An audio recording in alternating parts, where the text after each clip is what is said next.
Okay.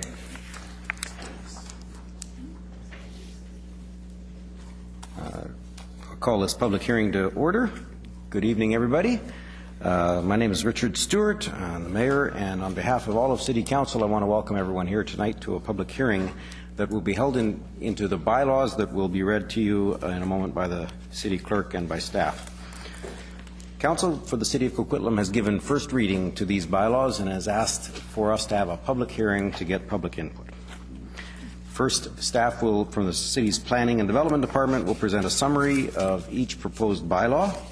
On that bylaw, then, the floor will be opened to anyone in attendance that wishes to present his or her views on the proposed bylaw. Those that have pre-registered will be given a first opportunity to speak. I stress to you all that this is a public hearing. It's an opportunity for anyone who has a view on the proposed bylaws to make that view known to council members. Council members are here with an open mind and are here to listen to your input. No one has prejudged the outcome of these applications. But council has established some rules for our public hearings so that they go smoothly. First off, it's not a question and answer period. It's not an opportunity to debate the merits of the proposed bylaws with either council members, staff, or those in the audience who may be opposed to your particular point of view. We know that sometimes people are intimidated by getting to a microphone, so we try to be as supportive as possible so that everyone can get their views known. So we ask everyone to please restrict your comments to the proposed bylaw that you're speaking about to be as brief and concise as possible. We ask speakers to respect a 5-minute time limit in order that everyone who wishes to speak is able to do so. Speakers are permitted to speak more than once if they've got more good stuff, as long as it's new or additional information. You just get in the back of the line again and we'll hear from you again. We ask that the audience be respectful of each speaker and allow that speaker to make his or her point without interruption, and that's on both sides. No booing, no clapping, no cheering. We want everyone to feel respected and everyone to feel less intimidated as they give us their point of view.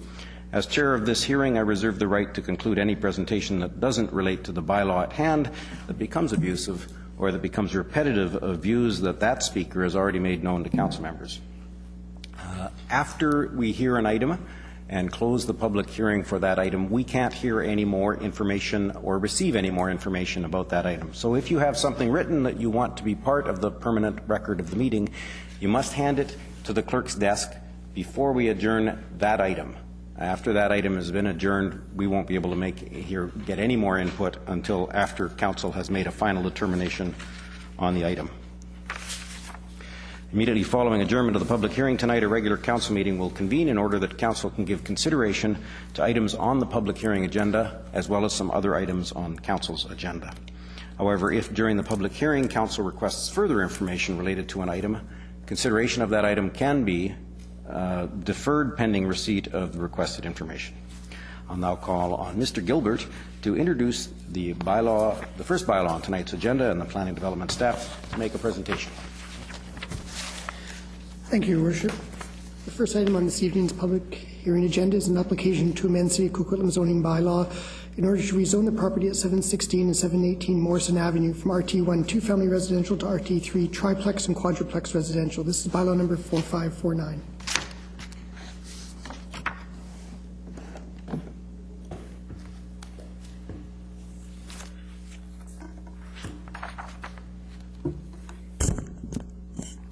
Your Worship and members of Council, my name is Michael Dhaliwal, Acting Supervisor, Development Planning.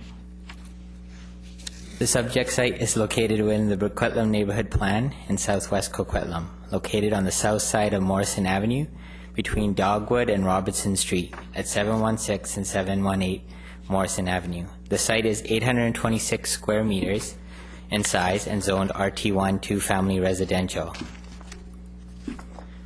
The site and the surrounding area is designated neighborhood attached residential. The applicant is proposing to rezone the site to RT3 triplex and quadruplex residential in order to facilitate the construction of 2 new single-family homes by demolishing half of the existing duplex on site and retain half of the existing as a single-family house. A development variance permit will be required to accommodate the siting of the buildings on site. variances to the front and rear setback and separation distance between the rear unit and the detached garage will be required. The DVP will be brought forward for Council's consideration should this application receive further readings. The Morrison Avenue elevation. The house to the left in color is the existing structure with an improved front facade, and the house to the right is the new unit. Staff recommend second and third readings to bylaw number 4549, 2015. Thank you. Are there any speakers to this item? Are there any speakers to this item? Third and final time, are there any speakers to this item? Seeing none, I'll declare this item closed. Councillor Zarrillo. Can I ask a question now from staff, or should I wait till after? After. No problem. Mr. Clerk. Your Worship, I would suggest that if the question perhaps could provide information to a member of the audience who then may have a follow-up question, it's appropriate that it be asked now. I agree. I may have stumbled on the last words that I uttered. I'm not sure we're exactly closed yet, so I'm going to allow the question. The minutes shall so reflect. There you go. Thank you. Just before we close this item, Councillor Zarrillo. I had some questions through the chair. Just a question about the stratification of this this property. I'm wondering, does this property need to be stratified, and do we usually do strata on this type of a subdivision? Through your worship, to Councillor Zarrillo, yes, with the housing choices, that's a typical approach. Okay.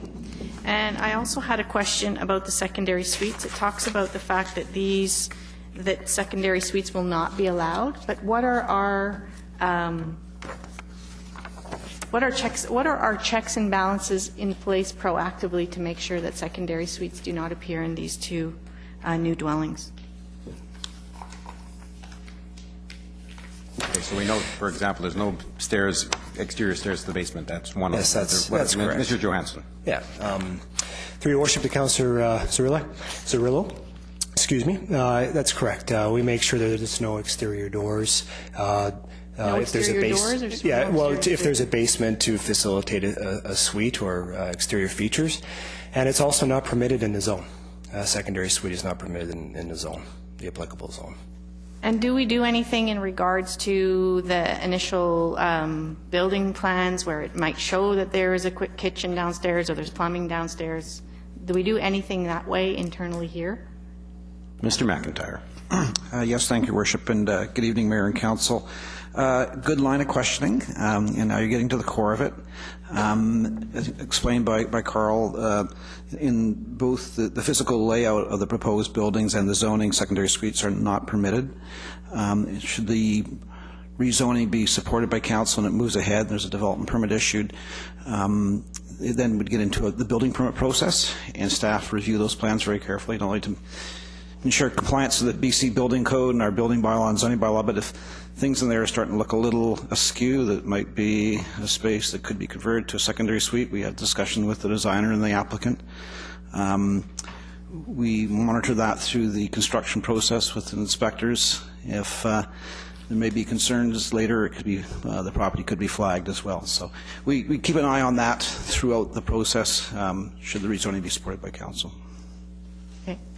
Okay, and then I also had a question about a little bit about the condition of the current structures, and it does kind of allude to it here in the report, but just to understand that, do we have any guarantees that if we go through with this, that the property will be kept in a good manner going forward, or that that the improvements to the current structure will happen? Do we have commitment for that, or what do we have on I don't know what the word I'm thinking of is, but how do we know in advance that that's going to take place? Through your worship, to Councillor Zarrillo, yeah, the property's been inspected a number of times. There's been some issues identified. The property does need to be brought up to code and inspected as a part of that, ensure that it meets code and is able to obtain the necessary permits to be habitable. And does that happen before or after they start digging and building the new structures? If it goes through tonight? Okay, Mr. Dolly wants to answer that one. Through your worship, the development permit drawings also indicate that there's going to be enhancements to the existing structure, which include hardy board paneling on the outside as well as a facelift to the front of the facade. So as part of the DP process, we will be ensuring that the house is built to a higher standard than it currently is, as well as through the building permit process that it has the proper building code requirements on the exterior of the facade. But will that be before or after the 2 new dwellings?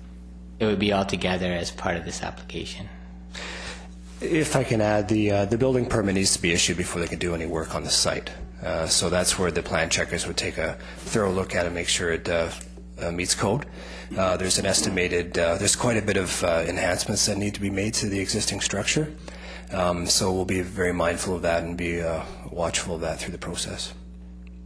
So the tools to us are just about watchfulness, like if it doesn't happen, what kind of recourse do we have? Or I think the condition of the property hasn't been up to the character of the neighborhood, and I think there's some challenges with that, and I suspect several members of council are wondering. Of course, we have not only a building permit in this instance, which is what we'd have with a single family, but we also have a development permit, and the development permit carries a whole bunch more conditions than we could put on a building permit one. So we could, for example, withhold occupancy permit pending them completing every item on the development permit, where we couldn't do that on a regular house because the building permit doesn't carry conditions for the vegetation, the kinds of landscaping. There are no landscaping requirements for a single-family home.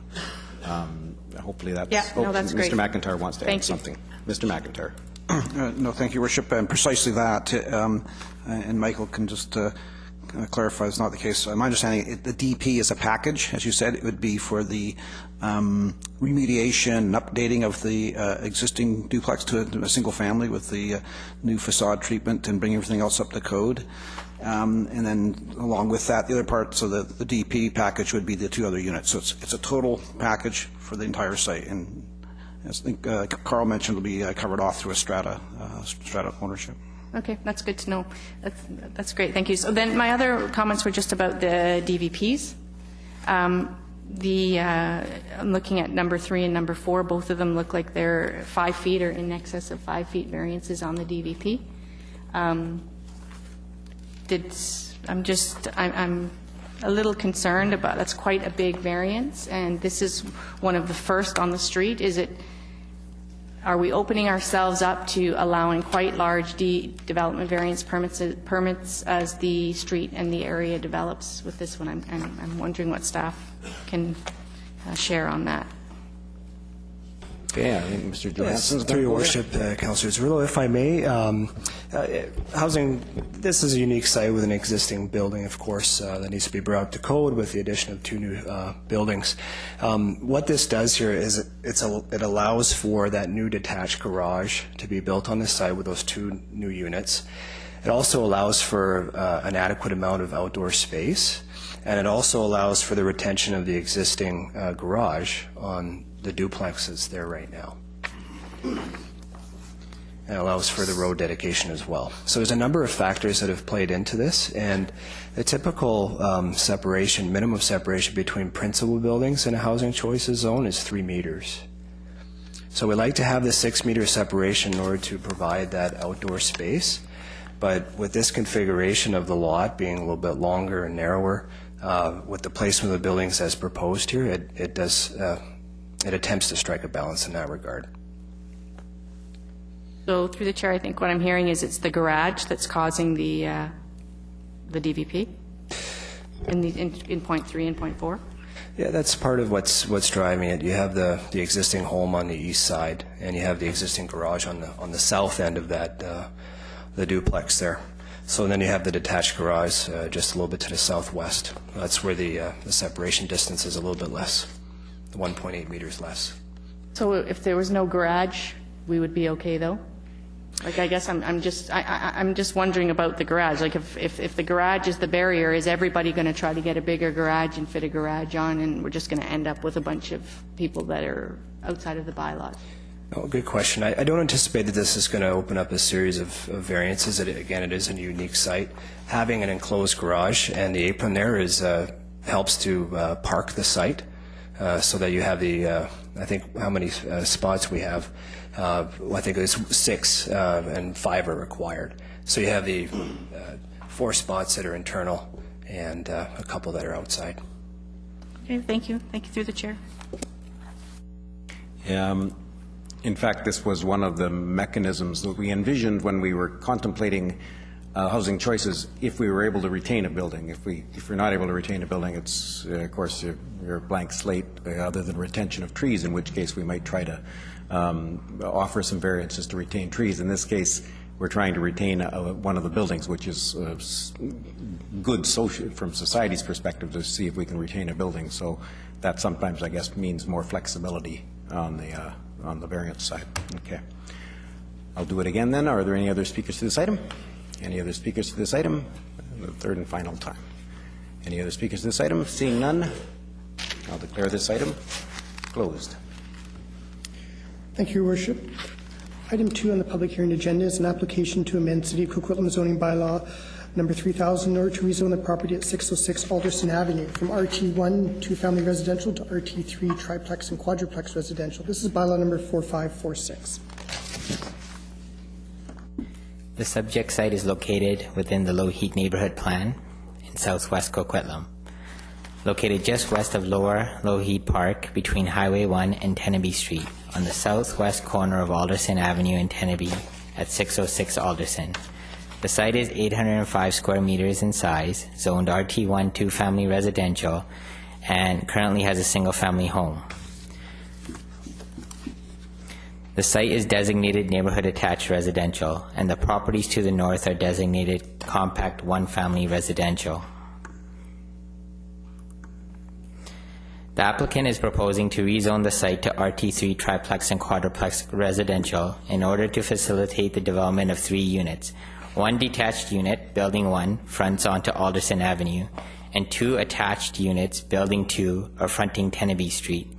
The site is under the maximum density permitted in the zone at 0.63 FAR and under the maximum lot coverage at 33%, and is 2 stories in height. The units are between 145 square meters, 1560 square feet, and 171 square meters, 1839 square feet. A development variance permit will be required to accommodate the siting of the buildings on site. Variances to the front and rear setback are required. The siting of the buildings help open up the site to light and on-site maneuverability for vehicles. The DVP will be brought forward for council consideration should this application receive further readings. This is the Alderson elevation, the single unit. This is the Teneby Street elevation. The 2 units are within the building to the left. Staff recommends second and third readings to bylaw number 4546, 2015. Thank you. Councillor Reid. Thank you. Through you to staff, it's about the parking. I realize that it just requires the 5 spaces, but I don't know how we can let units go without 2 parking spaces each. Everybody's going to have a friend, and I don't think we should be relying on street parking. I really don't. So I realize that it's 1.5 spaces, but in something like this, you've got 2 units with 2 spots, and then the 1 single building with just 1 parking. And I'm wondering why you couldn't have put another parking spot in, or open parking beside the garage on Unit A.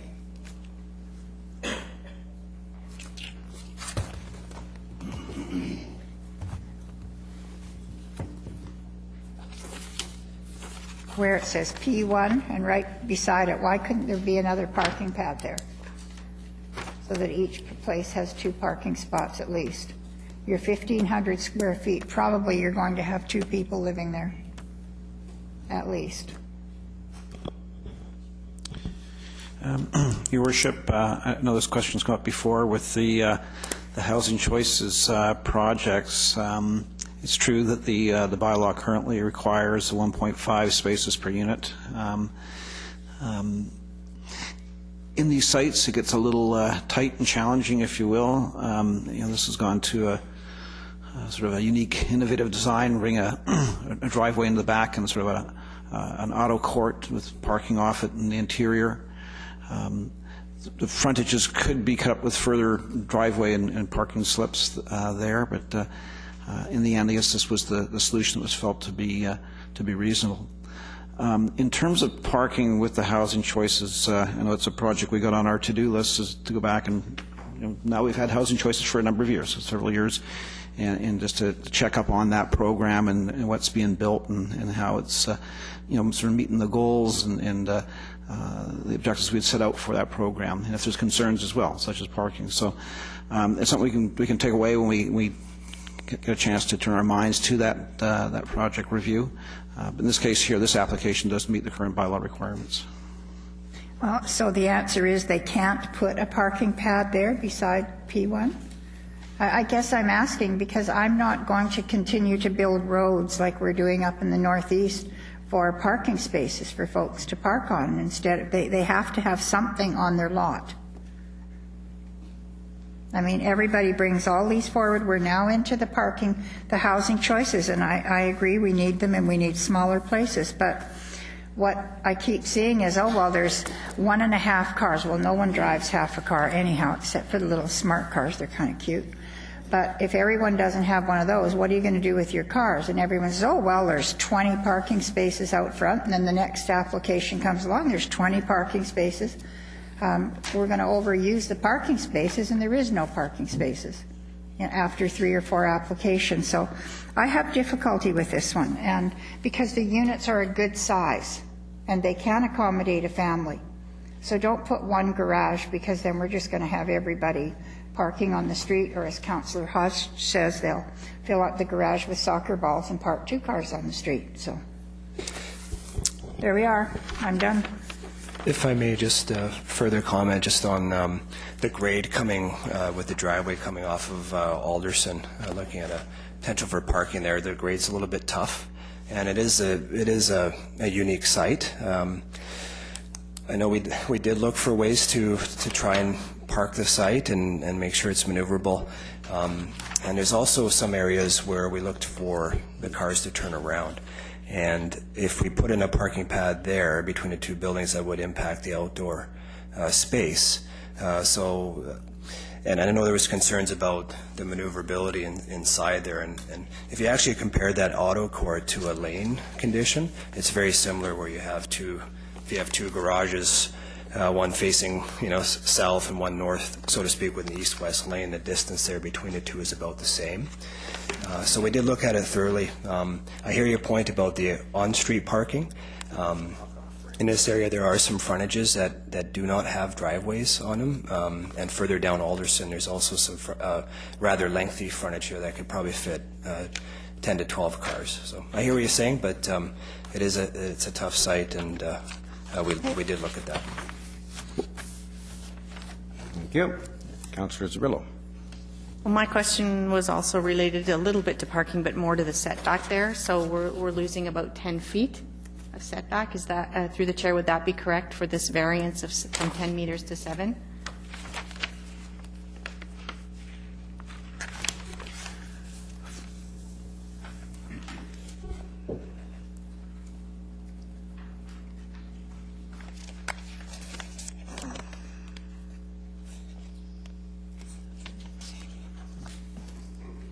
We're just finding that.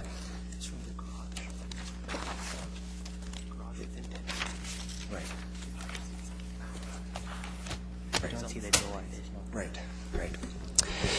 That's through the Councillor Zurillo. That one was meant to, now I recall, with the help of the team here, that the idea there was to diminish the appearance of garages on a street frontage, in order to emphasize the more active parts of the home, like the doors, the porch, the windows. Because, again, the site is a little bit unique, and there was a need to push the buildings toward the street edges in order to create that parking court in the middle. And also the fact that the garage door is facing away from the street to the south. That's why that variance was brought forward. So I just wonder, through the chair, if I could just have an understanding of how does the car come in off of Alderson and get into that garage? I'm just trying to understand how a car gets in and maneuvers in that area. And is there pad there? Like, I can't really understand what's grass and what's pad, and how do you get into that garage on building 1? It was all of the light gray. Through your worship. You'd come off Alderson down the driveway heading south, and the gap between building 1 and building 2 is 8 meters, which is a typical lane size. So the maneuverability would be you turn into your garage door, and then that's why we've also left a gap between building 1 and building 2 at the narrow point near Tenby Street to give an option for a car to pull in. And if I may, the applicant is also, sorry about that, I was a little too close to the microphone. The applicant is in the audience as well, and they can explain the maneuvering of the vehicle into the parking court if you like. Okay, and I'll also ask staff, if your name isn't on the staff report, just identify who you are so the people at home can guess pretty much. Sorry, Mr. Dallowell. But the applicant's in the audience, and so he might be able to answer that at some point. But we'll leave it for that for now. The applicant's the first speaker, so we can ask that question of the applicant. Sir, it's okay. We'll ask that question of you. We've got a couple more speakers, and I guess you're the first speaker. A couple more questions. Anything else? Okay. Councillor Wilson. It's a similar issue, but I think it's more to staff than the applicant.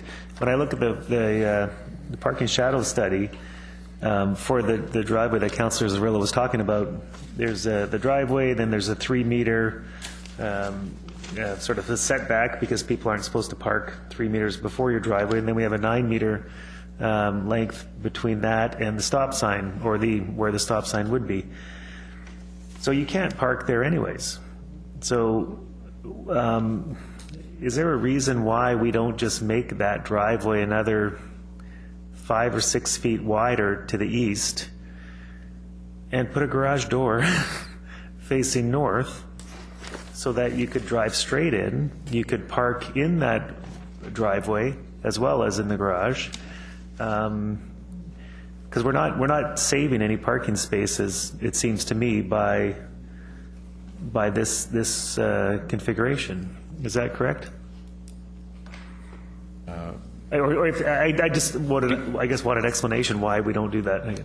To begin, I don't think there is a stop sign at Tenby. Well, I said where a stop sign would be. Oh, okay. Yeah. In other words, you still would be permitted to park. You can't park there anyways, is what I'm saying, yeah. Oh, okay.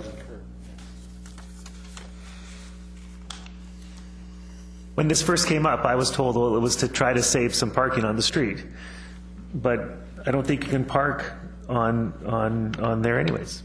Okay. No, actually, I had a similar question as to why we didn't just rationalize that driveway a little bit straighter and park a car there. Yeah. Through your worship, Councillor Wilson.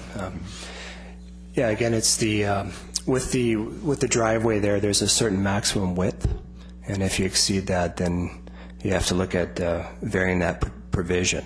And the grades there were a little bit tough in terms of having a spot come in. But your question about the parking shadow plan, whenever I take a look at these, I do my own homework as well. And if there's not when we do the development servicing review, when we look at on-street parking and frontage works and that sort of thing, we look for those opportunities for on-street parking. And there's a few spots there that I thought we could actually add a car. So I think there is an opportunity, a possibility to have a car parked in front of on the frontage there, and also along the east frontage and on the east side of Tenby as well. No, but I'm talking about on Alderson. Yes. Right before Tenby. Yes. Yeah, I think you can probably fit a car there.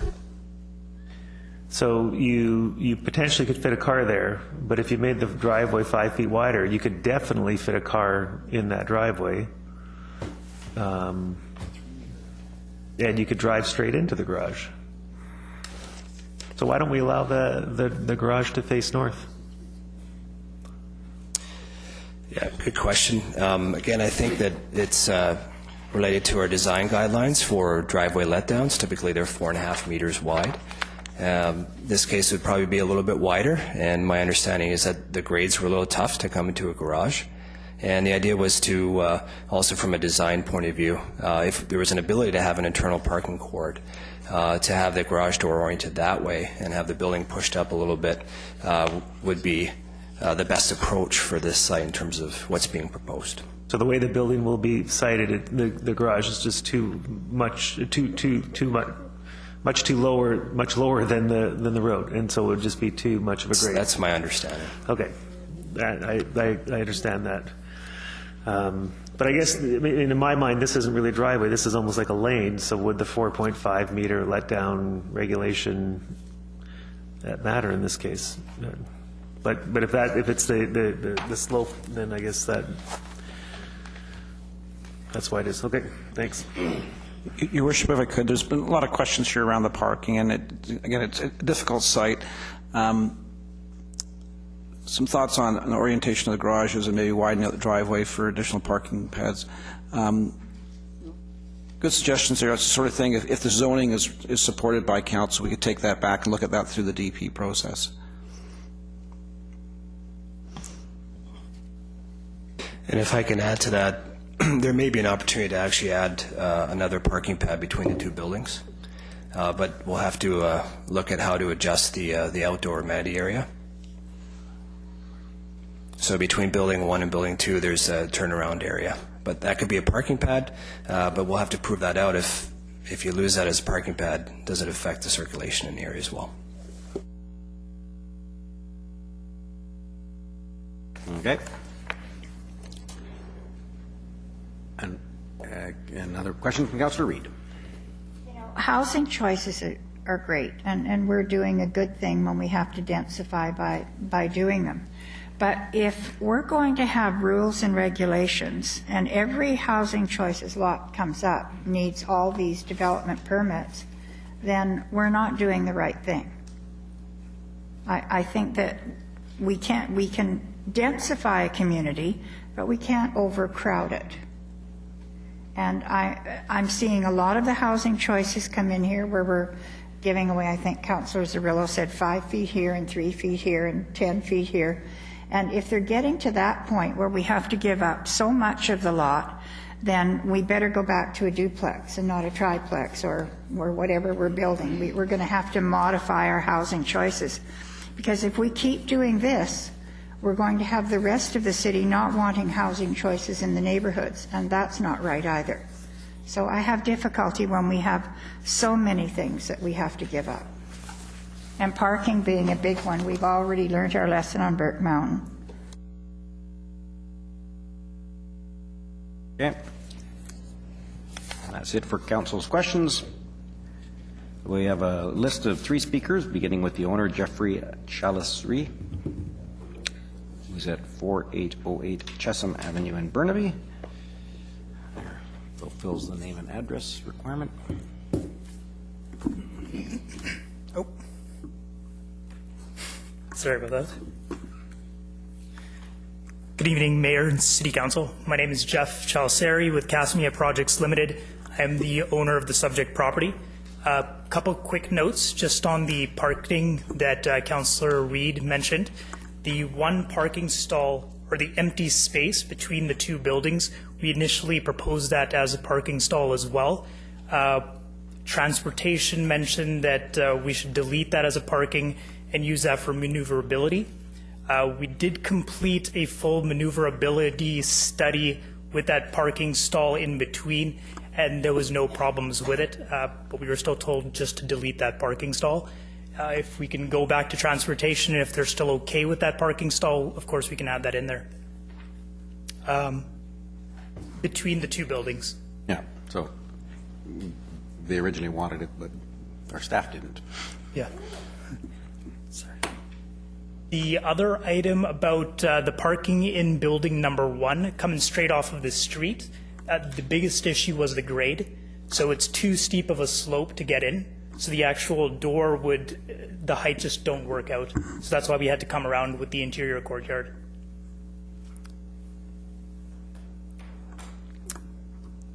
Going back, I guess, on the general side of the property, the subject property, I guess, meets the guidelines for the Housing Choices Program. We did have an additional option to subdivide the property into 2 lots with 2 larger homes with an additional 2 carriage homes as well, which would basically give 4 total families on the property.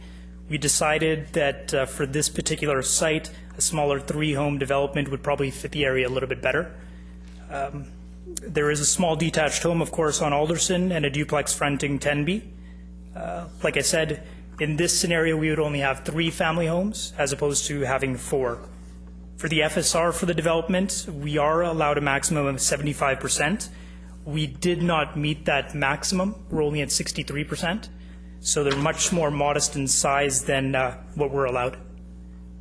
These modest homes also give an opportunity for people that want traditional single-family homes or duplex home feel at a more affordable cost than standard single-family homes and duplexes.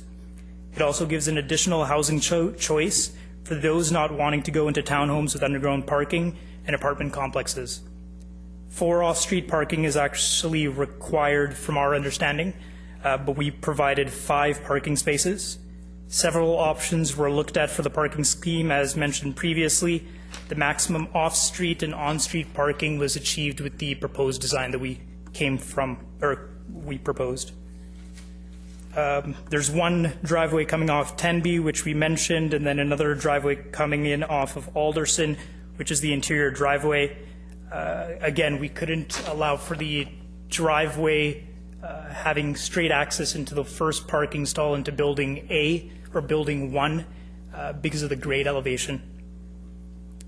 We did do a full maneuverability study as well for all the parking involved.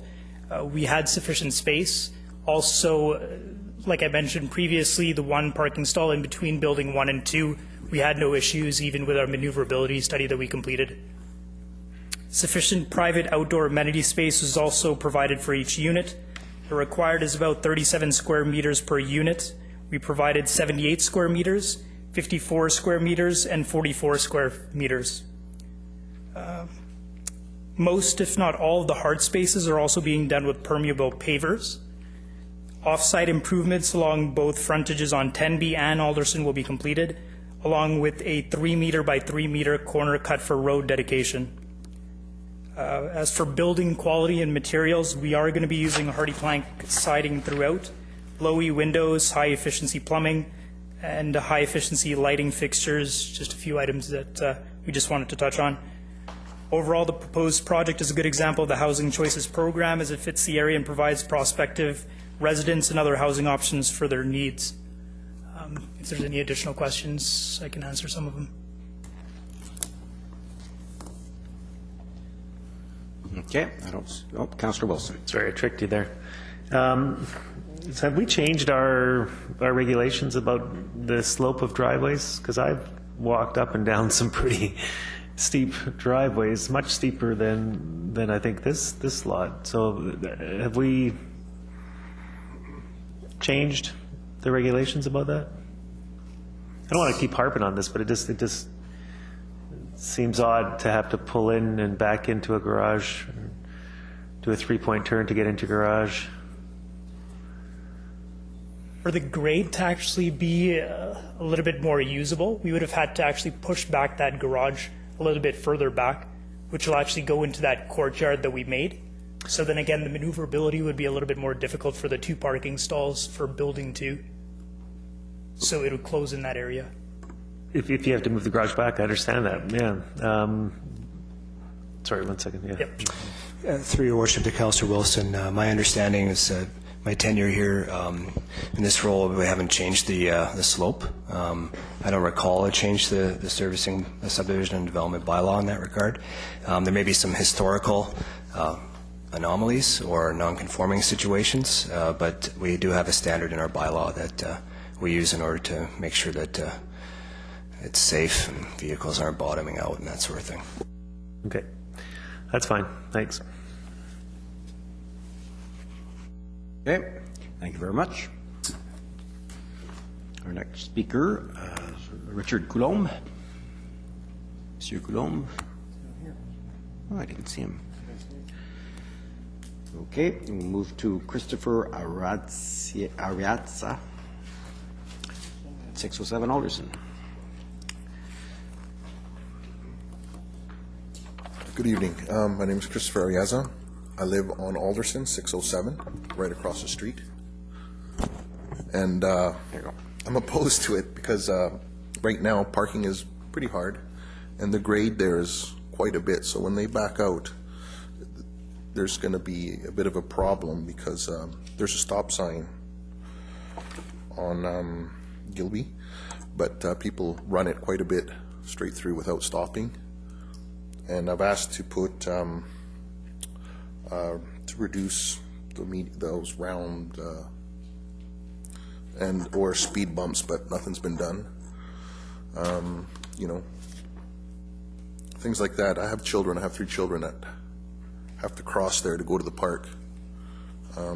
Also, there's other children in the neighborhood that use the park quite a bit. There's no sidewalk on this side of Alderson, so they have to cross the street to the other side of Alderson.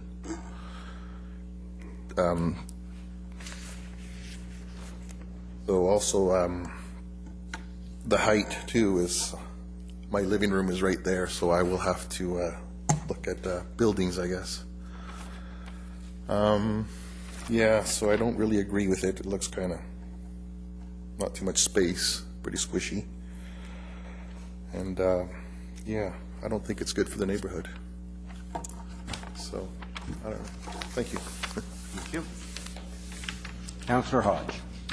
So the sidewalk will be completed along Alderson as part of this development as a street front improvement, is that correct? That's correct. But when I went and had a look today... The limits of the property line, though. Yeah, just to the property line. And then there's like another 10 feet of grass before we hit the next part of sidewalk. So I'm presuming that when this is done, it'll be done to the property line, and then there'll be still that 10-foot of piece of grass. So the sidewalk will actually not connect, correct? That's correct. Until that property comes in for redevelopment, that's according to our standard procedure on that. Okay, thank you. Thank you. Okay. Are there any other speakers to this item? Please come forward. Yep. No, please understand that this list is the priorities. These ones go. I thought you said that was only 3. No, these ones go first. Oh, I thought there was only 3. We're done. Okay. That was number 3. Yeah, Number 2. I phoned City Hall, but they got back to me too late. Yeah, no worries. But public hearings are open to anybody that wants to speak. Yeah, I've been here before. If you're on the list, you go first. That's all. Okay, we live at 605 Alderson, right across the street, and like what these guys keep saying, even the grade. And your name is? Sharon Steparik. And the grade is the major problem there. Nobody's talking about when it snows. And what happens is, we're right across the street, and Jenny and Irma, who used to live across the street, every time it snowed, they'd park in front of our house, because that's the only way you can get out of Alderson, because if you faced on their side, you're going up a hill, and they'd never get out. And if they were on 10B, that's also up or down a hill, and they would never get out. So they'd always park, and we were fine with that. Garrett would actually shovel for them, and he works all over the lower mainland, so transit is an option for him. He has to drive, and same with me. But now our son's turned 16, and he's also going to be driving, and we're just not going to allow people to take our parking spots in front of our house. And I'm telling you right now, every time it snows, they are not going to get in and out of that property. It's going to be impossible.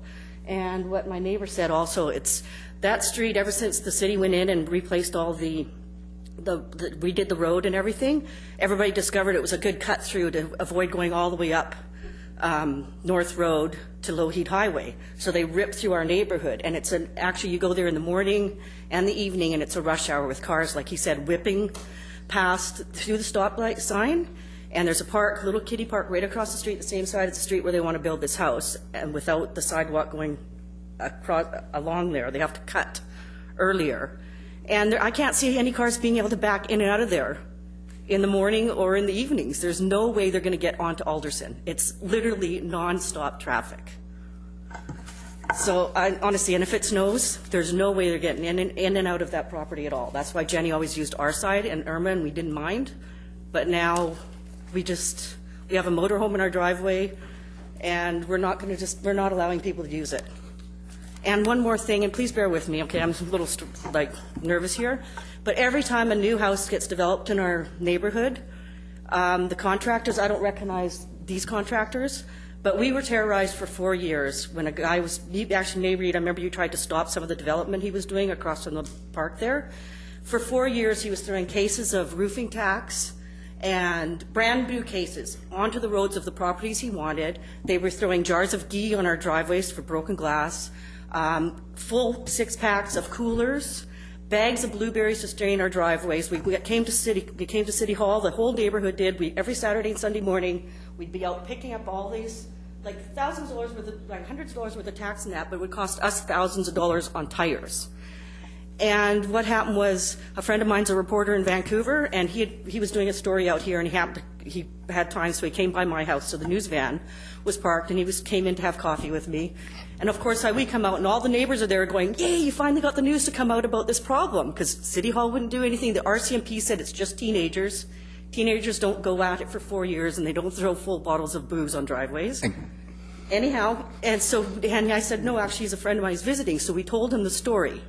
And this contractor, I came to City Hall about it, we knew exactly who he was, and it turned out he went and did it once in Vancouver, and Jim mentioned it to the police because he heard the thing on the radio about the tax. The police in Vancouver went out on the radio and said, tell me anybody else who've had this problem. They got hundreds of calls, and it was the same builder out here that did it. And then the last house, right across from this house they're going to develop now, when he built the house there last year, he phoned, just please let me finish this because it drives us crazy. Every time a new developer comes in, they eye our properties and they terrorize us. And what he did is he phoned every house in the neighborhood that you could tell he wanted, phoned to complain about little infractions. And the bylaw people came, and absolutely none of it was true. It was all just a bunch of crap. So I think if you guys are going to allow these contractors to come in and terrorize, maybe ask their driver's license number. If they don't live in Coquitlam, they shouldn't be allowed to be wasting our tax dollars that pay our bylaw officers to come and terrorize all the homeowners in the neighborhood that they want. I'm sure these gentlemen are not one of those contractors. Okay, we've been dealing with this for 15 years. I understand, so I want a promise that we're not going to terrorize if they do build. I sympathize. We can't actually restrict who owns property in Coquitlam, that they have to have a Coquitlam address in order to build a house. We're not allowed to. But we also to complain about properties in the neighborhood, to waste our tax dollars on these bylaw officers. I get that. They spent 3 days terrorizing us, and everything was wrong. There was not a single truth to any of the complaints. I understand. And I will actually raise the question with our bylaws to see whether we've had that kind of history and whether there's a way we can combat that, because there's no way that we can even conclude it in the discussion. I tried. She was actually almost done. I tried to talk to the supervisor. They hung up on me. They wouldn't let me talk to him. I phoned back. I spent a month trying to deal with the bylaw officers here to get something done about it, and they would just not return my calls or hang up on me. I understand, and I sympathize, and we're going to address that separately because we can't address it related to this project. Well, you have to limit your comments at a public hearing to the project before us. Well, just contractors. I get it, but you actually said, I don't think this is the guy. But I hope, it's been 2 different guys. So I understand that. So, and we actually have other neighborhoods where the neighborhood is being absolutely overrun with contractors. It's one of the challenges of redevelopment. We're going to work hard to make sure that we actually have a new policy on the neighborliness of construction. We want to have neighborly construction when it does go into a neighborhood, but we can't consider it at a public hearing related to this. We'll just keep maybe in the back burner because City Hall, unless it was the same applicant. Unless it was the same applicant. But I thank you. I do thank you. Thank you. But just so you know, and both of us, our sons are turning 16. They're going to be driving. There's no way there's going to be any parking allowed in front of our houses. So just, the parking is the issue on the property. Thank you.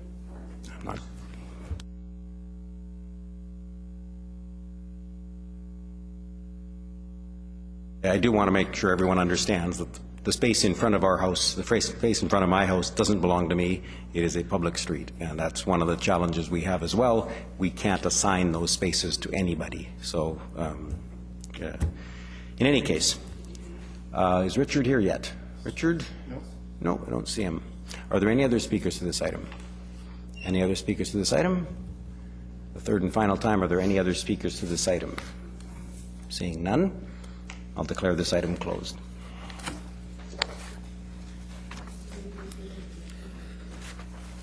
Next item, item 3, concerns an application to amend citywide official community plan bylaw 3479 and the City of Coquitlam zoning bylaw number 3000 to revise the land use designation and zoning of 3404 Roxton Avenue. These are bylaws number 4547 and 4548.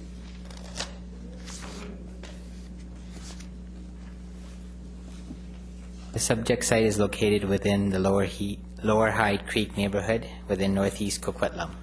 The site is 3 acres east of Watkins Creek and Coast Meridian Road and on the south side of Roxton Avenue at 3405 Roxton. The site currently has a single-family house and some accessory buildings. The existing land uses on site are street-oriented village home, small village single-family, and environmentally sensitive area. The applicant is proposing to amend the OCP by increasing the area that is designated environmentally sensitive area and adding the large village single-family designation to the site adjacent to the creek. To facilitate the development of the site, the applicant is proposing to rezone the site from RS2 one-family suburban residential to RS7 small village single-family, RS8 large village single-family, RTM1 street-oriented village home or row homes, and P5 special park. The proposed OCP amendment and rezoning will help facilitate the development of 6 row homes and 5 single-family homes. In addition, the OCP did not propose a road connection from Roxton to Coast Meridian, but a proposed walkway connection. The applicant proposes to enhance the proposed walkway connection by developing a green street. If supported, this would be the second green street in northeast Coquitlam. The other one is on Watkins Avenue. These are the front and rear elevations of the row homes. Should council give further readings to the bylaws, a development permit for the row homes will be brought forward for council's consideration.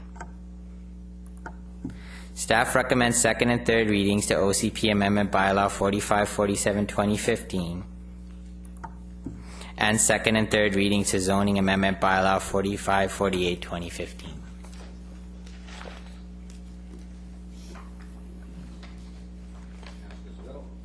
Two questions. One about the letdowns on the row homes, actually on both sides. The letdowns from the garage, is there room on the letdown for a car to be parked? Through your worship to Councillor Zarel, yes. Perfect.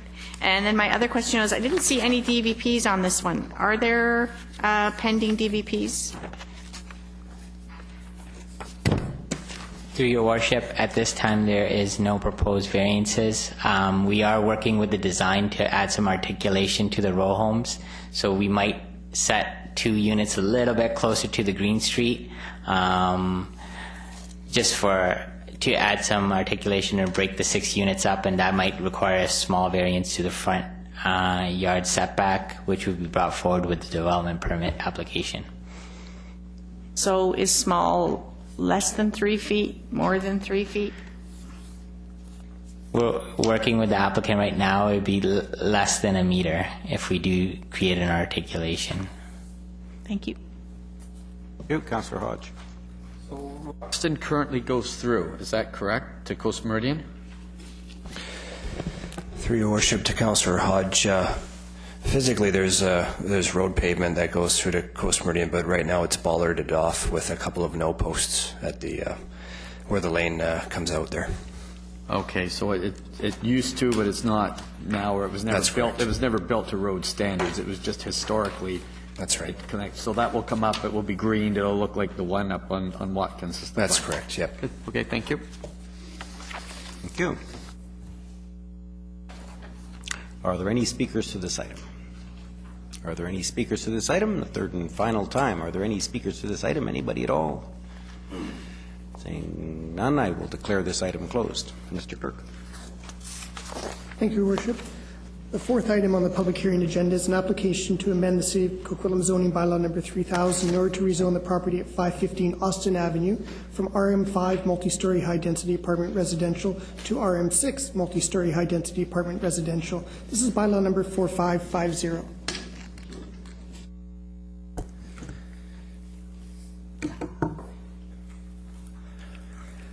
Good evening, Your Worship and members of Council.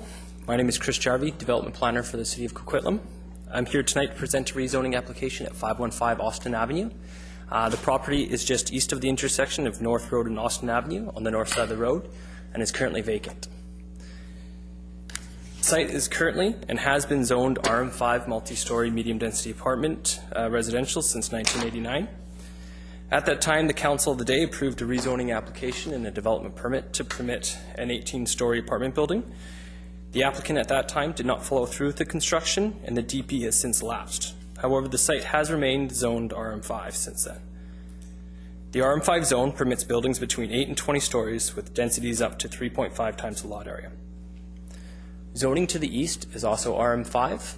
To the north, it's RM2 3-story medium-density apartment. To the west, it's CS1 and CS2 service commercial. And to the south, it's C2 general commercial. And to the just slightly east of that is RM4 multi-story high-density apartment residential. In the OCP, the site is currently designated high-density apartment residential, as is the land to the east. And to the south, it's high-density apartment residential and urban quarter. To the west, it's general commercial. And to the north, it's medium-density apartment residential. The site is currently 400 meters approximately from the existing Lougheed SkyTrain station. In the city's transit-oriented development strategy, it's designated core. The vision of the transit-oriented development strategy is that properties designated core are developed with the higher densities to support the local transit with the SkyTrain station. This application complies with many of the applicable policies of the TDS, as was outlined in the first reading staff report. The applicant has applied to rezone the site RM6 multi-story high-density apartment residential, which is one of the corresponding zones of the high-density apartment residential land use designation. The applicant is proposing to utilize this zone in order to construct an 18-story apartment building containing approximately 100 apartment units and a two-story, two-unit townhouse building that would you see to the left of the picture on the left. That's going to front along Whiting Way. The project includes a mix of units with 38% one-bedroom or one-bedroom and den, 53% are two-bedroom or two-bedroom and den units, and the remaining 9% are three-bedroom units. The building will have its primary residential entry from Whiting Way, with a secondary entry from Austin Avenue. Access to the underground parking lot will be off of Whiting Way to the east end of the site to avoid conflicts at the bend of Whiting Way. And along the south building elevation, outdoor common amenity space has been provided with prominent southern exposure. Through the rezoning application, staff have secured a number of transportation network improvements to support this application and improve vehicle and pedestrian movements in the immediate vicinity. And these include the widening of Austin Avenue through road dedication, the provision of a multi-use pathway along Austin Avenue through a statutory right-of-way, provision of a new statutory right-of-way to accommodate a north-south pedestrian walkway along the western edge of the property, as well as widening of Whiting Way through road dedication. Staff are recommending second and third readings to Bylaw 4550-2015 at this time, and should Council grant second and third readings to rezoning Bylaw 4550, staff would prepare a report for fourth reading and DP authorization, which would include greater details pertaining to the form and character of the development that would be presented at an upcoming Council meeting. Thank you. Thank you. Councillor O'Neill. Yes, thank you. I just have a question about the difference between RM5 zone and RM6 zone. It's currently zoned RM5, which allows the proponent to go to 20 stories. RM6 allows the owner to go to 20 stories.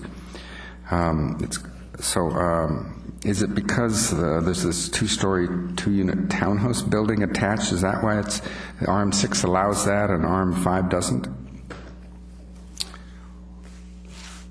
Through your worship to Councillor O'Neill, The difference between the two zones in terms of height is that the RM5, the minimum is 8 stories and the maximum is 20.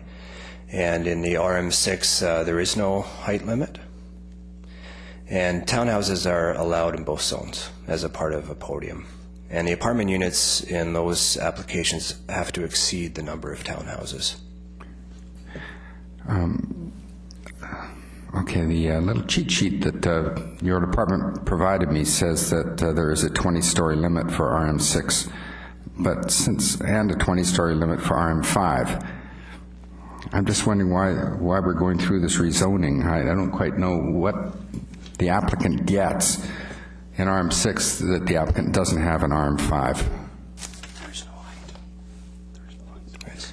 Mr. Johansson thinks he knows. Yes, excellent question. The key difference, again, the zone for RM6 does not specify a height limit, and if there's an error in that regard, we apologize. The difference here is that RM6 allows 0.5 more floor space ratio, so there's an additional density. If it's supported by council, they would be able to incorporate that additional density into their development. It's a unique site, it's highly constrained, and the architect applicant have looked at that zone, and they've proposed this project based on that additional density, helping them achieve their goals. The additional density is the answer. Good. Okay. Thank you. And I will show you this so you can correct it. Thank you. Great. Bye-bye. There you go. Thank you. Councillor Cirillo. Question through the chair. Does this lot fall into the Coquitlam Lougheed neighborhood plan that's currently being worked on? Through the chair to Councillor Cirillo, that's correct. Okay, so are there changes coming to the traffic flow on Whiting Way or any new roads being proposed? Do we foresee that in the neighborhood plan there will be any different traffic flows in this area or in this vicinity? Excellent question. This stage with the Coquitlam Lougheed neighborhood plan is still in the background stage. There were some open houses, there's stakeholder consultations underway, sort of a listen, look, listen, and understand phase. Land use transportation options phase is coming next. Staff are working on that. In the neighborhood plan, it is designated as a collector, and because of its it's a unique situation where you have a parallel street, say about 45 meters between an arterial and a collector. It's not typical. And if you have that coming straight out, for example, to Austin, that would create an intersection issue there. So there's some challenges associated with Whiting Way in terms of how it's configured. It's a historical pattern, and we will be looking at all the transportation issues there, but we don't have anything at this point other than what we have in the existing Lougheed neighborhood plan. Okay, and I just had one more question to the chair. So I had a similar question about the RM5, RM6. Could I just get an explanation about what? So if it's an 18-story building under RM5 or an 18-story building under RM6, what is the difference in density? What is the RM6 offering that the RM5 doesn't, with both having an 18-story building? Thank you. Through your worship. The major difference would be is that at an RM5 zoning, the density would be at a 3.5 times the lot area ratio, whereas the RM6 would allow for a ratio of 4 times the lot area. So the difference would be in how the tower plates are configured for the most part. You can stretch that density out over a higher level, perhaps under the RM6 as opposed to the RM5. It depends on how you're going to start arranging those floor plates around. But the major difference would be the difference between the 3.5 times the lot area up to 4.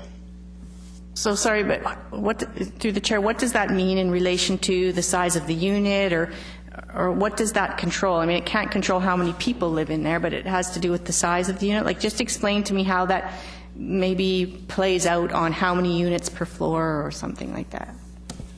If I may, Chris Jarvie can elaborate on the number of units per floor, but I think that what this does through, the architect taking a look at the site, it's a constrained site, but, how do you get an efficient layout of units around the elevator and staircase core in a way that where you're getting units all around the staircase and elevator core, and of a marketable size. So they take a look at that. Interestingly, the floor plate of this tower is quite slender compared to the typical in Coquitlam. Typical, you have 7,500 square feet floor plate per floor. This one is around 5,500, maybe a little bit less if my math is somewhat good. But this allows for a more efficient layout. If you reduce the density, it would result in either a thinner tower, change in units, or a lower height of probably a couple of stories. Interesting one. Okay, thank you. And Mr. Jarvie had nothing to add? No? Okay. And we thank you for giving your name if you also grow a lot of facial hair in between appearances before council. Councillor Hodge. The parking on here, because it's a very small building plate, and I noticed in the drawings we've talked, I guess it looks like there's 2 levels that are going to be above ground, but they're going to be sort of screened from Austin. How many levels down are we going? Are we going down 2 plus 2 above grade? I would assume just with this skinny a building, we've got to go down deeper.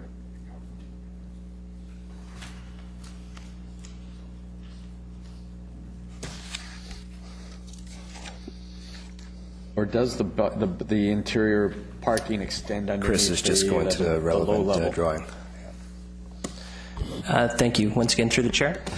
There's 2.5 levels of parking, and due to the grade change on the site, Whiting Way is about a full story higher than Austin.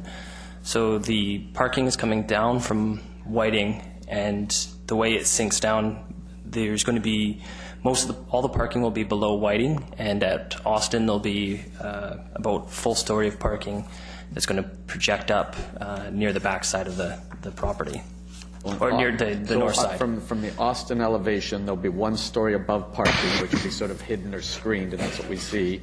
Then the remainder is going to be underground below Austin grade. Yeah, it's not going to be a full story parking that's going to be exposed. The applicant has pulled back as much of the parking as possible and reduced the height and created terraced retaining walls with some landscaping in front to really reduce the impact.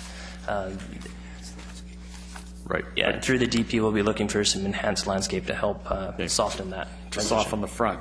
But inside is the parking, to achieve the parking, the number of parking stalls, is the parking extended underneath the rest of the property, or is the parking all contained under the tower?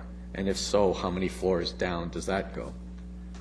Well, in total, there's the 2.5 levels of parking, and it is taking up almost all of the building lot. The lot, not the plate. So, correct. So it's built in underneath that plaza, whatever. So we're not going to get inside and have this sort of spiraling effect as we're going through a parkade. No, that is correct. It is going to be stretched out over the bulk of the lot. Okay, thank you. Welcome. Okay. You can't do that after I said okay. I did it right before. Councillor Morrison. Thank you. Just on the parking, have they met the minimum requirements in regards to 1.35 per units, or is there some excess there? I note that along Whiting Way there is no authorized street parking, and when I toured the site, I noticed that the site is actually used for people to park on currently, somewhat illegally.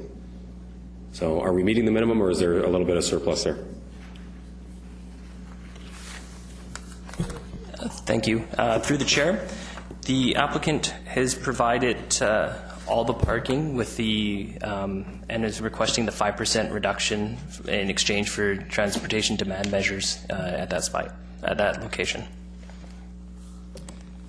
And if I may tag team on that, on the off-street portion, on-street portion, with the proposed rezoning here, if that goes through, we'd be able to get a 2.4, or actually 2.38 to be exact, meter increase in the road width and right-of-way for Whiting Way, and that would allow for 3 to 4 on-street parking stalls in front of the tower.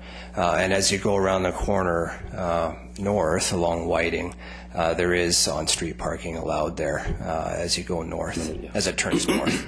Again, I want to be mindful of, depending on other areas, but there is quite a bit of frontage there. I took a drive down there and walked the site, and there's no parking signed right now on both sides of the east-west portion of Whiting, but as you go around the corner, there's quite a long frontage there where you can have quite a bit of on-street parking. I counted about 11 to 12 stalls within 50 to 60 meters of the site. Okay.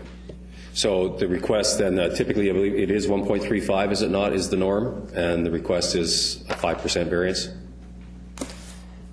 Through your chair, the zoning bylaw requirements are that for a one-bedroom unit, it would be 1 space per unit, and for 2 bedrooms or more, it would be 1.35 spaces per unit. And if you're in the core and shoulder areas around the transit stations, you can have a 5% reduction for parking in exchange for transportation demand mitigation measures, and that the TDM measures will be resolved with transportation planning staff should council grant further readings to this application. Okay, thank you. Thank you.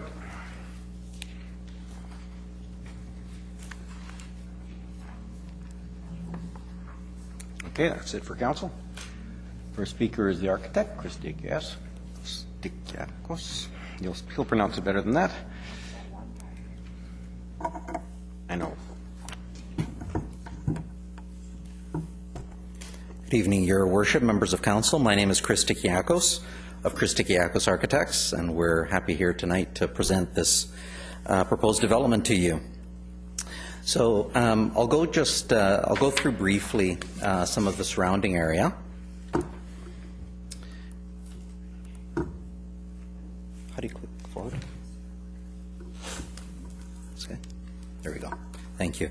So I'll just go briefly through the context. I don't want to be repetitive here, but I think it's important for the site context to be shown clearly. So the site is adjacent to the Lougheed Town Centre on the Burnaby side of North Road. The Lougheed Town Centre SkyTrain station within 400 meters of the site, approximately an 8-minute walk to the proposed development. In the perimeter area of the site, we have 3 existing towers called the Brookmere Towers, Pacific House just east of the site, and Encore Tower, towers, actually there's 2 of them, right adjacent to the Executive Hotel. In the immediate context, the site fronts both Austin Avenue and Whiting Way to the north. The low-rises that surround the tower, Brookside Manor, adjacent. The corner site at Austin and North Road is an existing neighborhood commercial center. On the opposite side, further commercial, and just east of the site of Austin Avenue, more low-rise residential. The main floor plan, as was discussed, 17-story residential tower. The site itself has a number of constraints on it, which I'd like to talk about. First off is the access to the site off of Whiting Way. Austin is an arterial street, so there is no access allowed off of Austin. The site does slope from Whiting to Austin, so the natural location of any underground parking would typically be on the low part of the site. In this particular case, we can't do that, so we have to bring parking off of Whiting, which means it's a much longer ramp to get down and into the building and underneath the building. As was discussed, Whiting Way will be widened as part of the transportation measures. The setbacks for the property are actually all being met, although we do have stat right-of-ways that have been requested both on the Whiting Way side and on the Austin side. So technically speaking, from the property line, we're actually meeting all setback requirements, although staff has determined that any setback should actually be taken from the right-of-way, so those will be some minor variances. We wanted to look also, a question came up last time at first reading about the corner commercial property, and the owner did approach on several occasions the owner of the commercial site to see if there was some potential to actually amalgamate the two properties. The owner was not interested in selling the property to make it part of this development. And so what we wanted to see is that we weren't landlocking anybody on a corner property, particularly at such an important intersection. So that particular site is just about 16,000 square feet on its own. And under the same zoning as we would be proposing, you could build almost 64,000 square feet. So you could get a 9-story building on that corner on its own, again with the potential of amalgamating with the northern site to go even taller. The site itself has been, again, the parking off of Whiting Way. We have 2 townhouse units along Whiting Way in order to contribute to the streetscape of the building. Main lobby coming in off of Whiting with amenity spaces opening onto a very large south-facing landscape deck. We've also provided a pedestrian walkway from Whiting right through to Austin Avenue to maintain a clean pedestrian connection. The typical floor plan is made up of 7 residential units. The floor plate is much smaller than what we would typically do on these type of towers. It's approximately 5,400 square feet. A typical tower, in order to gain the efficiencies, would be closer to 7,500 square feet. We've had to do this just because of the constraints of the sites and trying to meet all the setback requirements. Some views of the building. The building is punctuated by a central spine. Not dissimilar from the Austin building that we did recently for Beatty at the corner of Blue Mountain and Austin, which also has a central spine like this to help emphasize some of the verticality of the building. A view looking east from the site, again showing that spine element. All buildings, all units have very large balconies to take advantage of the views. Another view looking east along Austin. And in this particular case, on the left-hand side, we've actually masked the potential building that could go on that corner, just to show it in context. Another view from the Whiting Way side.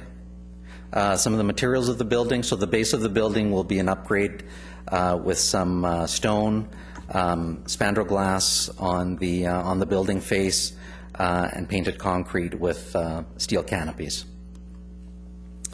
We've done thorough shadow studies of the development just to see what the impact would be on the adjacent sites.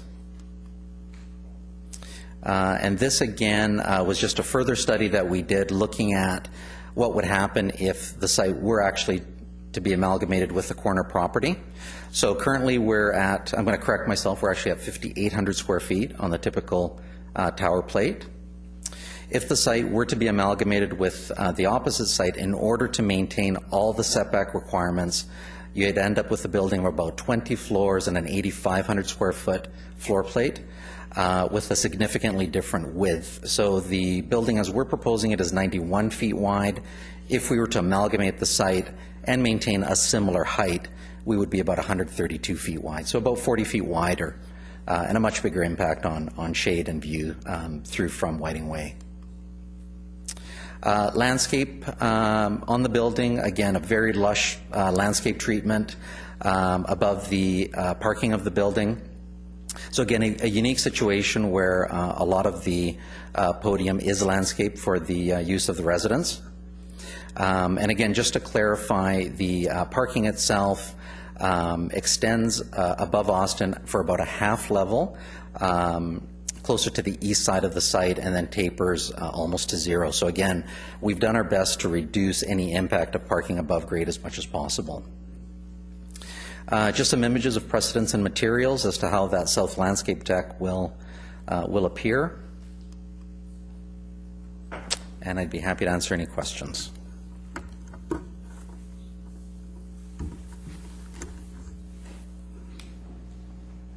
Councillor Asmussen. Thank you. I guess some of my concerns come from parking and the above grade because of the constructions, because you have to give up for Whiting Way, widening Austin Avenue, and the narrowness of the floor plate.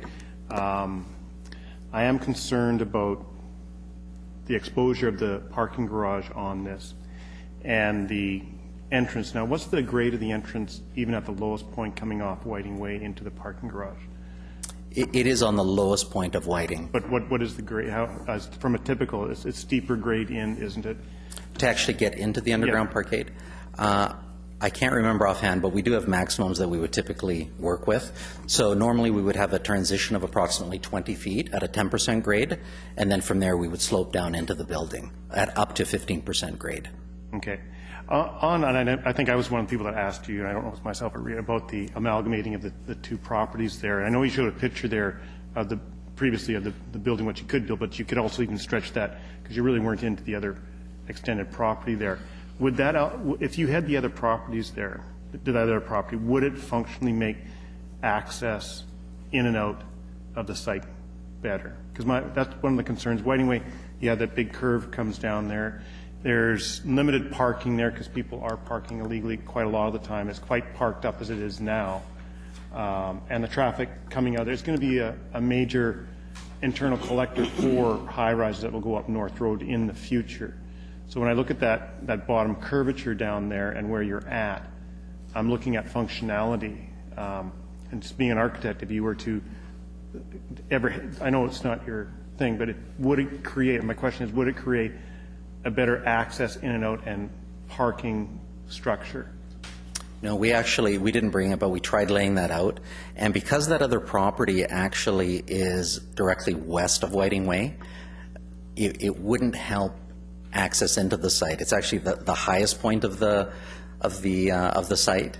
So any ramp coming down from Whiting Way closer to the adjacent property would actually have an even more difficult time meeting grade to get down and under the building. So in fact, the location that we've chosen would still be the ideal location, regardless of whether the site was the single site or both sites amalgamated. It would still have to come in off that one side? It would, yeah. Being the lowest part of Whiting Way, yes. Okay. Thank you. Thank you. That's it. Thank you. Thank you. Our next speaker is Ron Dragon, 204-545 Austin Avenue.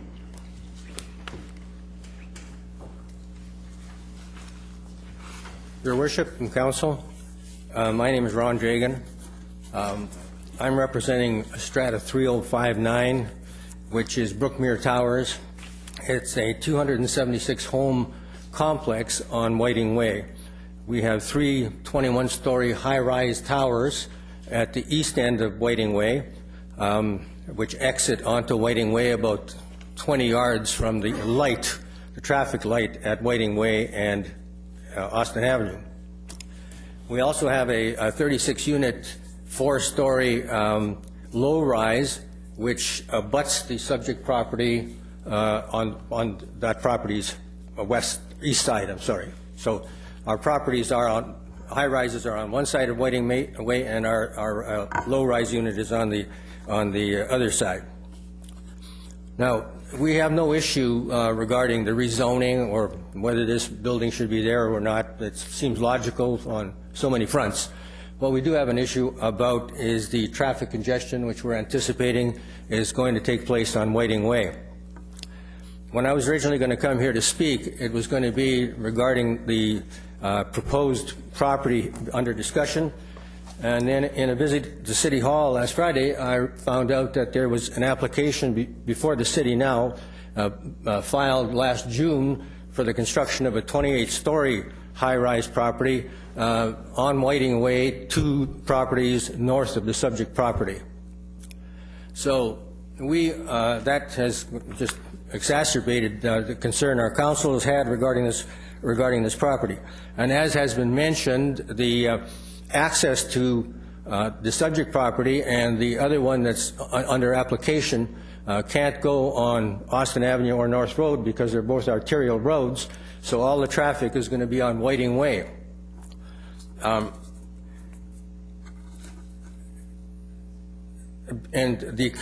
our issue is in 2 parts, really, about this traffic congestion.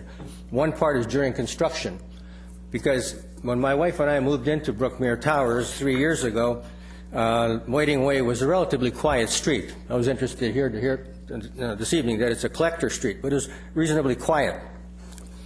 If there was traffic, it was generated mostly by the McDonald's restaurant on Whiting Way and the Coquitlam College, which is a block from the subject property. Both McDonald's and the college are within 1 block of the subject property.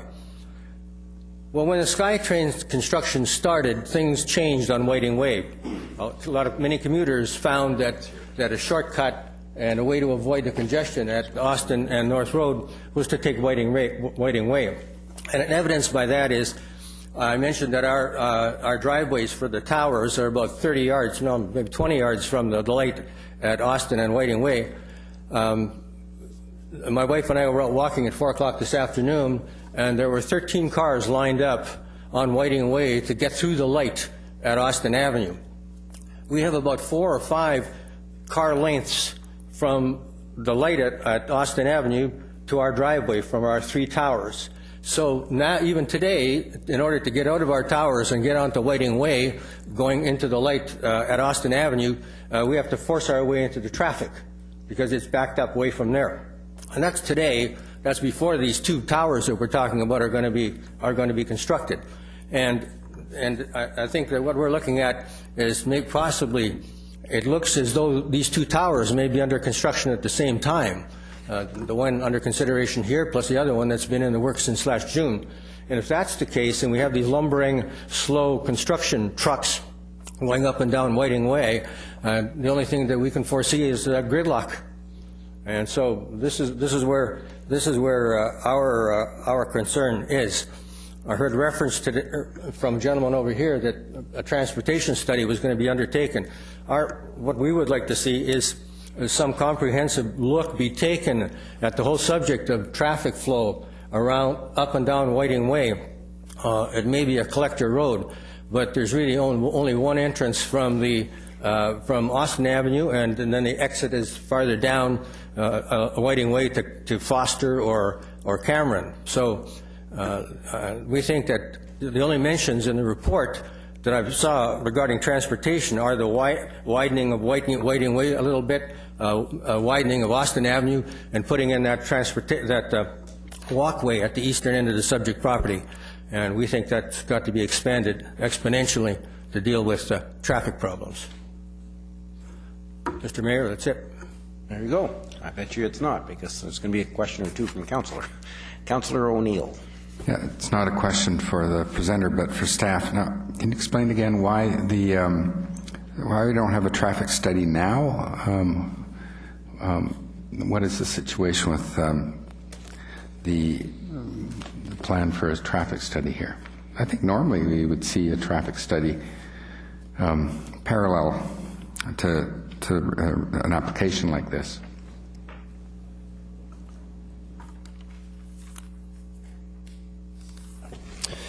Yes, through your worship to Councillor O'Neill. As a part of the development review process, applications come forward and they're reviewed by different staff in the city as part of the development review team. And a transportation study wasn't requested as a part of this review, citing the number of units and with the potential improvements to Whiting Way in terms of the widening and also location of the access to the site. But that's something that I also asked about. And in relation to the neighborhood plan, that is something that will be an essential part of the options that are brought forward. And with the high-rise application that has been submitted with the city that you noted further north, we are looking at ways to ensure that there's access and connectivity as a part of that review between Whiting Way and North Road, as we know that there's only so many ways in and out of that. We're working on that application right now with the applicant, and that one will be probably coming forward to council in the next few months. But yeah, we're mindful of the issue there with Whiting and North being so close together, but we're actively seeking ways to improve the connectivity as you move your way up north. So was any traffic analysis done when the original rezoning to RM5 took place? Perhaps there was a traffic analysis done then?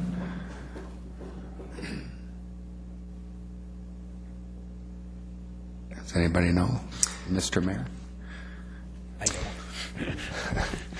That's through your worship, Councillor O'Neill. Mr. Johansson. I think the application was 1999? 89. Yeah, and I don't have that information about the particular application. However, with the last iteration of the Lougheed neighborhood plan, my understanding there would have been transportation analysis done as a part of that, with the Whiting Way corridor being identified as a collector as a part of that plan and put in the land use plan. So that suggests that Whiting Way could handle the load put on by increased density. Is that right?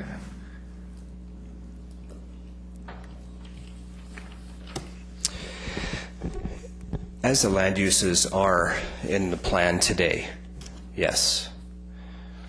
But with land use change, for example, that high-rise application to the north, that would involve an OCP amendment in order to support the proposal.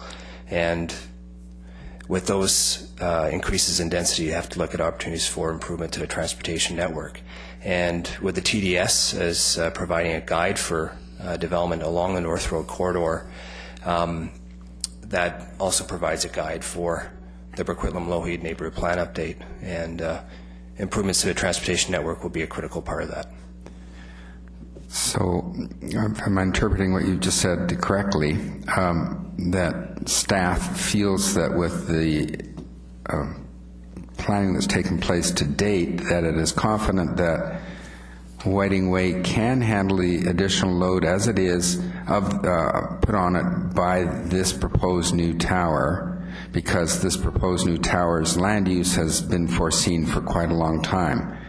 And therefore, this might be something we could answer the presenter with here, saying that we are confident that Whiting Way can handle this increased load.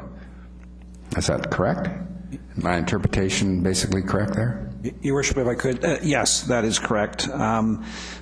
Sorry, we don't have more immediate answers at hand, but under the current neighborhood plan, when that plan was done, there would have been a transportation study done. So for that land use and density with the road network, it would have assessed all those things. And it would be through that analysis that typically our transportation planning staff would identify, oh, we need a new road access here, we need to widen this to 4 lanes there, so on and so forth. They haven't flagged that through the development application process. In this case here, they have not flagged that, so we would take that to be a sign that they view that road network in that area with this proposed rezoning to be adequate to service that. The gentleman makes a good point about the project that's up around the corner and up the way that hasn't come forward to council yet.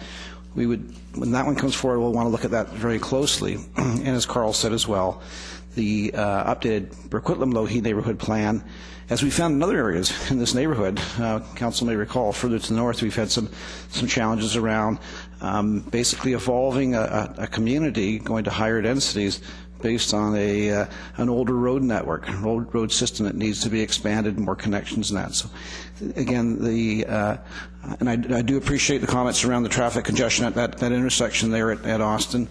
I'm familiar with that myself. But at this point, it's felt that the land use that's there now, the project that's proposed, the road system can serve it. Thank you very much. Thank you. I have a couple of closing comments, Mr. Mayor. Go ahead. Lots of the conversation I'm hearing is about what's going to happen regarding traffic once the building is up. I'm anticipating gridlock long before then. It's already becoming congested with the existing traffic, as I've outlined on Whiting Way.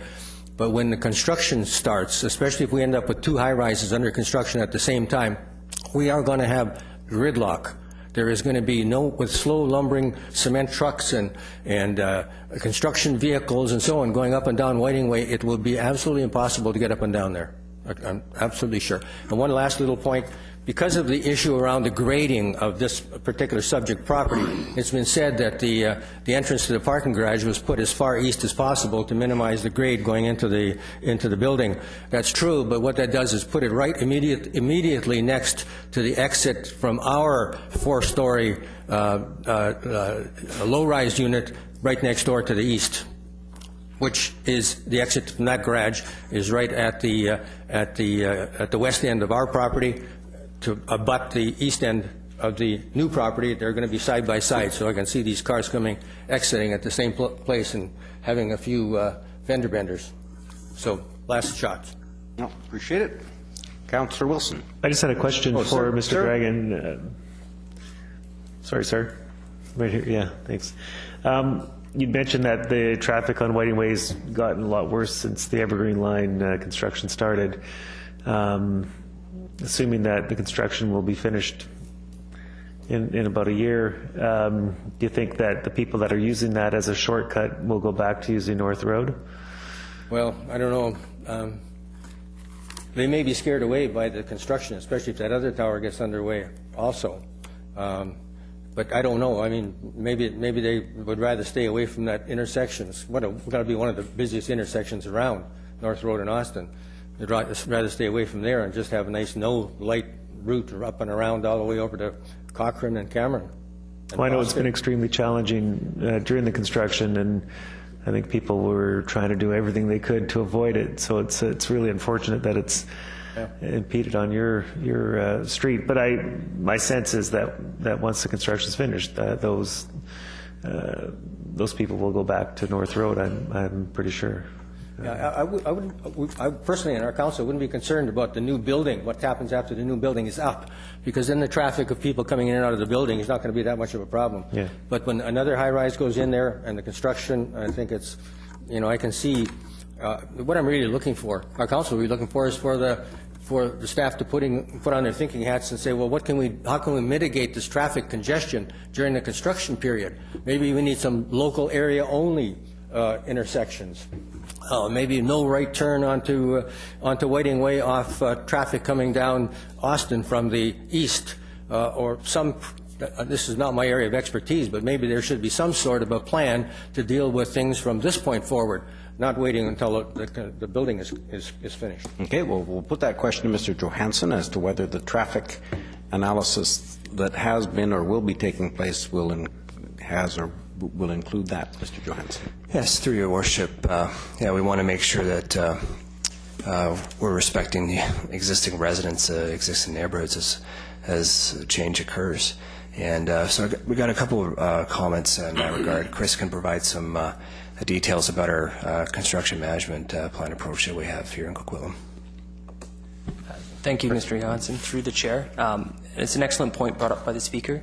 And what staff has been doing with applications is establishing a construction management plan in advance of projects moving forward for development permits should council grant second and third readings. And through those construction management plans, we work out details on access, egress into the sites, where trade parking is going to occur, where staging will happen on the site, as well as establishing good neighbor policies with proper signage on site for how to get a hold of the construction management company, the project manager who's involved. And those types of details will be worked out with the applicant should council grant second and third reading. Thank you very much. My other question was to staff. Thanks. With the new tower further north on North Road, you'd mentioned that you're trying to figure out what to do with Whiting. Is your hope that you'll be able to have Whiting connect to North Road at an intersection? Yes, at a conceptual level, that's what we're working on with that at this point.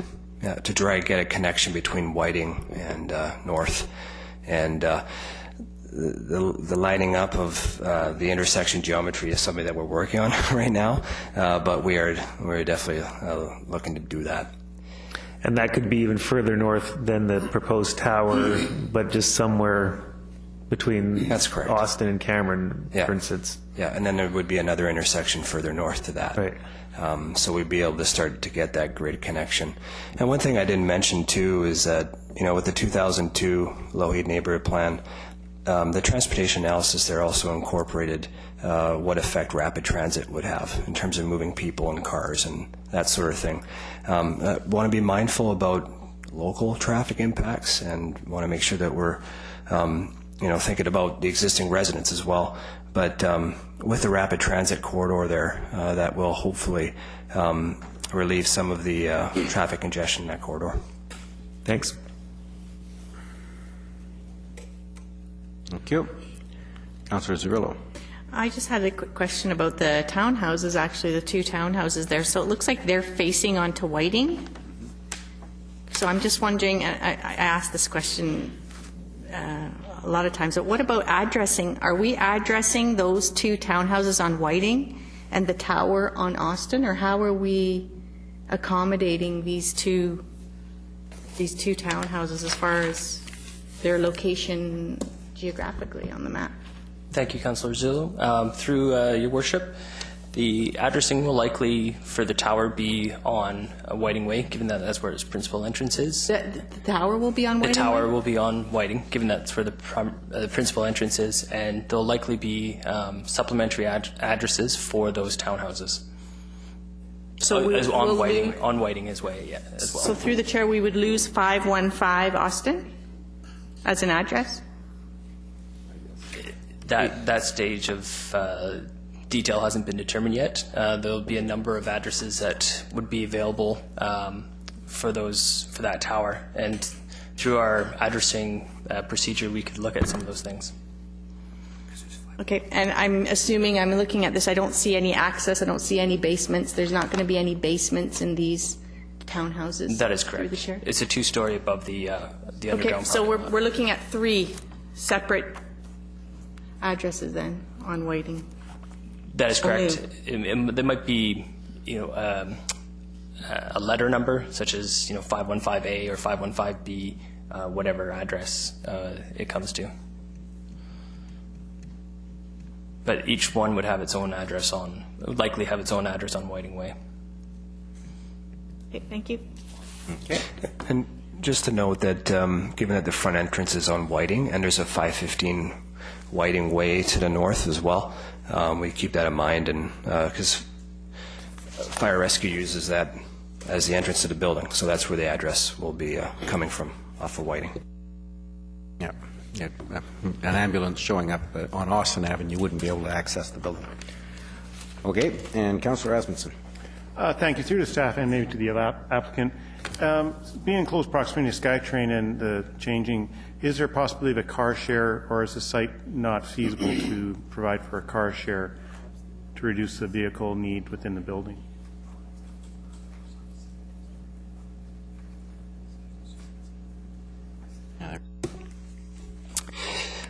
Through your worship to Councillor Asmussen, I will take a stab at that, and of course we have our General Manager of Engineering here as well. My understanding is that, not to put Joseph on the spot, sorry. My understanding is that there's a number of approaches you can take for the transit or transportation demand management, or TDM. Well, I know. Yeah, so a car share could be one of those. Okay. Yeah. Thank you. Okay. Are there any other speakers to this item?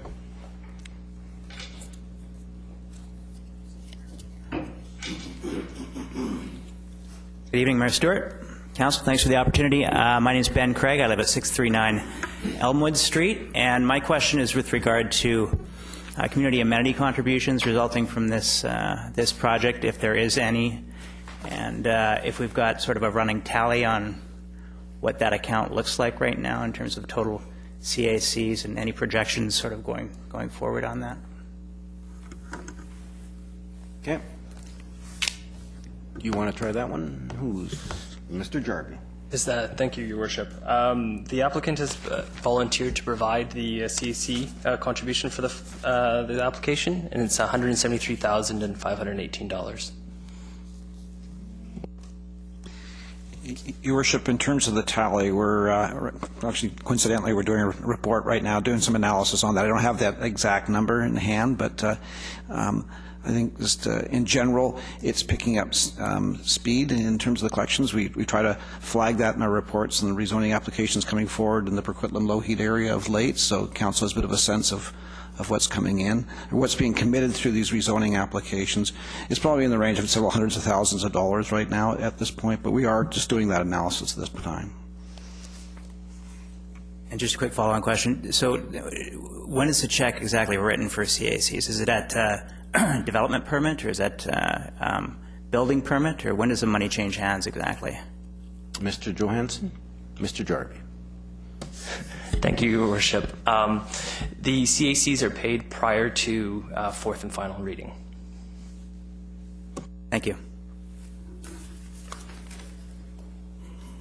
Okay, and for the audience, that's a community amenity contribution. It's a contribution that goes to fund some recreation services or other types of amenities for the community, and it gets amassed into a fund.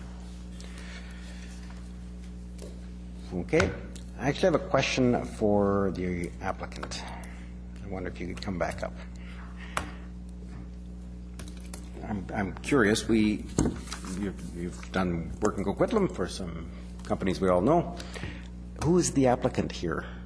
Square 9 Developments, and the applicant is in the audience right now, Mr. Manish Sharma.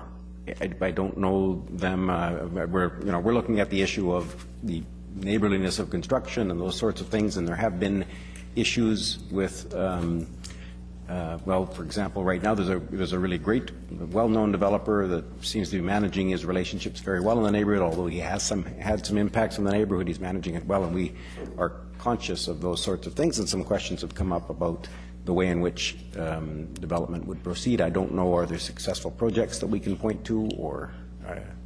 I'd prefer if he spoke on his own behalf, if he's that's willing fine. You stood as the owner's representative, and I can't force him to come up and say anything, but he certainly could. He's done more townhouse developments as opposed to larger buildings like this one. This will be his first larger building, albeit not a big high-rise, but it is his tallest building that he's done to date. Okay, well, I'll be asking for more speakers in a moment, and he's free to stand up if he wishes. Thank you. Okay. Thank you. Are there any other speakers to this item? Any other speakers to this item? Please step forward if you like.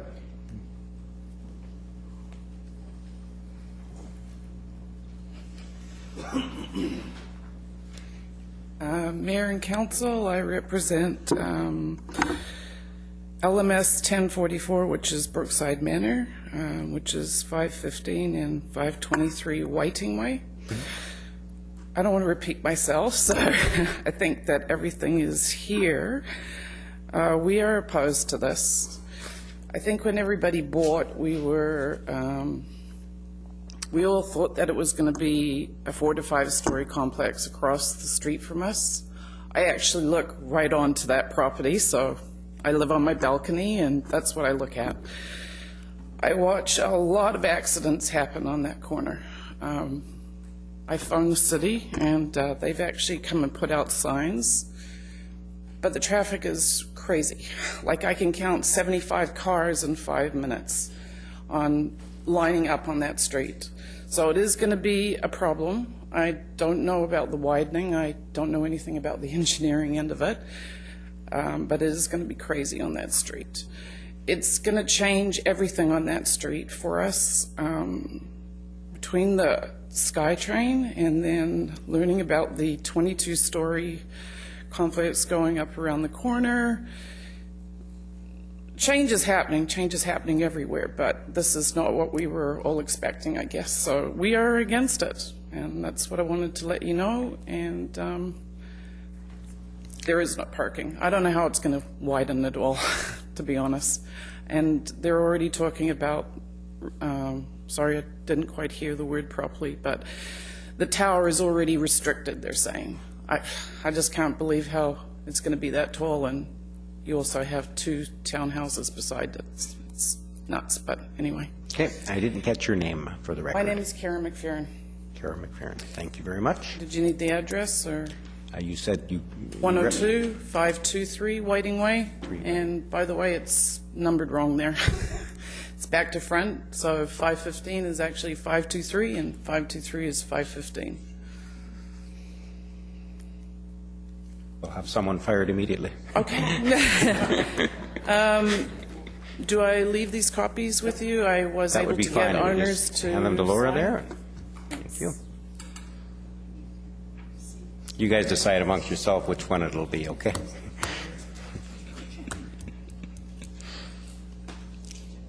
Thank you for your time. Thank you. Are there any other speakers to this item? Are there any other speakers to this item?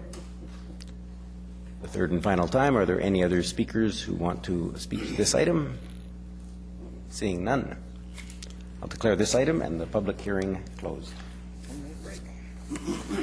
I have a 10-minute recess between our break between our two meetings as they set up some electronics for the next meeting.